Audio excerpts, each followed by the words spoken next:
October 10th marks World Mental Health Day. It goes without saying this is a very important conversation. Statistics from the Center for Mental Health and Addiction show that young people between 15 and 24 years old are more likely to experience mental illness than any other age group. We also know mental and physical health, they are intertwined.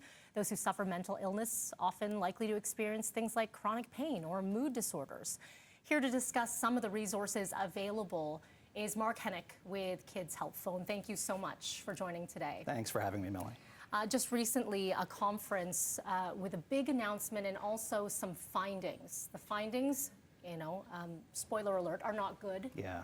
Can you talk a little bit about this? Yeah, so this was a new report that Kids Help Phone collaborated with Mental Health Research Canada on, among a number of other partners, looking at the current state of mental health among youth in this country. And we're an organization at Kids Help Phone who has our fingers on the pulse of how kids are feeling every day because they're calling us by the millions every single year.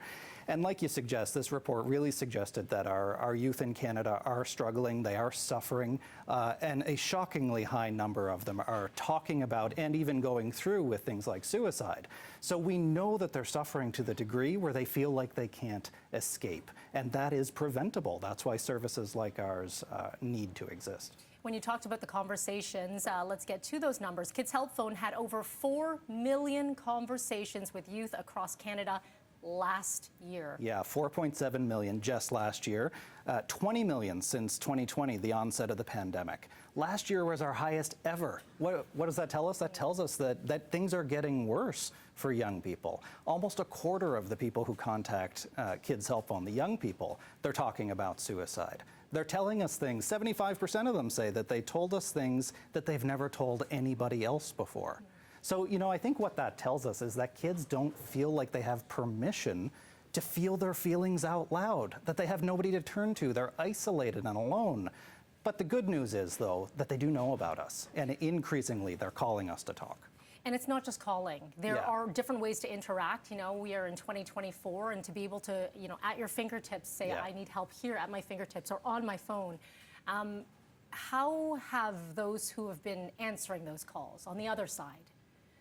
I can imagine that's a very difficult position to be in because you don't necessarily see the person who might be 15, 16 years old, and they're dealing with some very serious issues.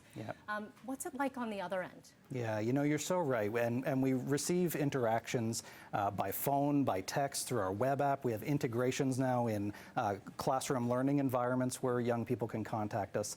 And what I don't think a lot of people realize is that Kids Help Phone doesn't just help little kids. We help people from 5 to 29, and they're actually reaching out to highly trained professional counselors, highly trained volunteers who are talking to millions of kids every single year.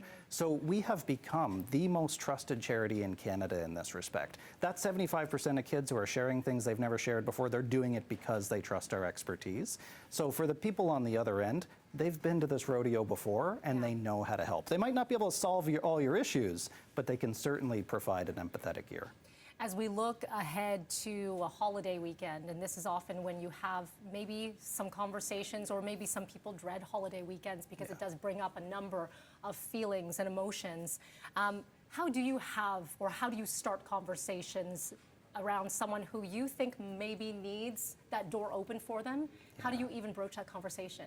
I think making sure that you're a safe person rather than trying to force them into help. Developing the relationship, the connection, the empathetic and warm connection with them, that's what's going to invite them to help. And look, I'm a father of young kids myself. I recognize that sometimes my kids, especially the older ones, they're not always going to want to talk to me. So sometimes they're going to need other people to talk to as well, and that's why I openly share the Kids Help Phone number with them in case they need to talk to somebody. As you said, for those up to 29, but of course there are resources beyond as well. Mental health impacts everyone. And so if there's one piece of advice that you give someone, where is it to begin? Whether they are struggling themselves or they are looking to reach out, what are some resources available online that they can just right away go to as a starting point? Yeah, so at Kids Help Phone, we recognize that mental health among youth is a family affair. It affects all of society. So just last month, we launched something called Resources Around Me, which is a database on our website where people can go of any age to navigate more than 40,000 vetted mental health services and providers all across the country just by entering in your location. So taking some of the guesswork out of navigating a very confusing system and making trusted referrals. Excellent. Mark Henick with Kids Help Phone. Appreciate you taking the time. Thank you so much. Thanks, Melanie. Great. Thank you.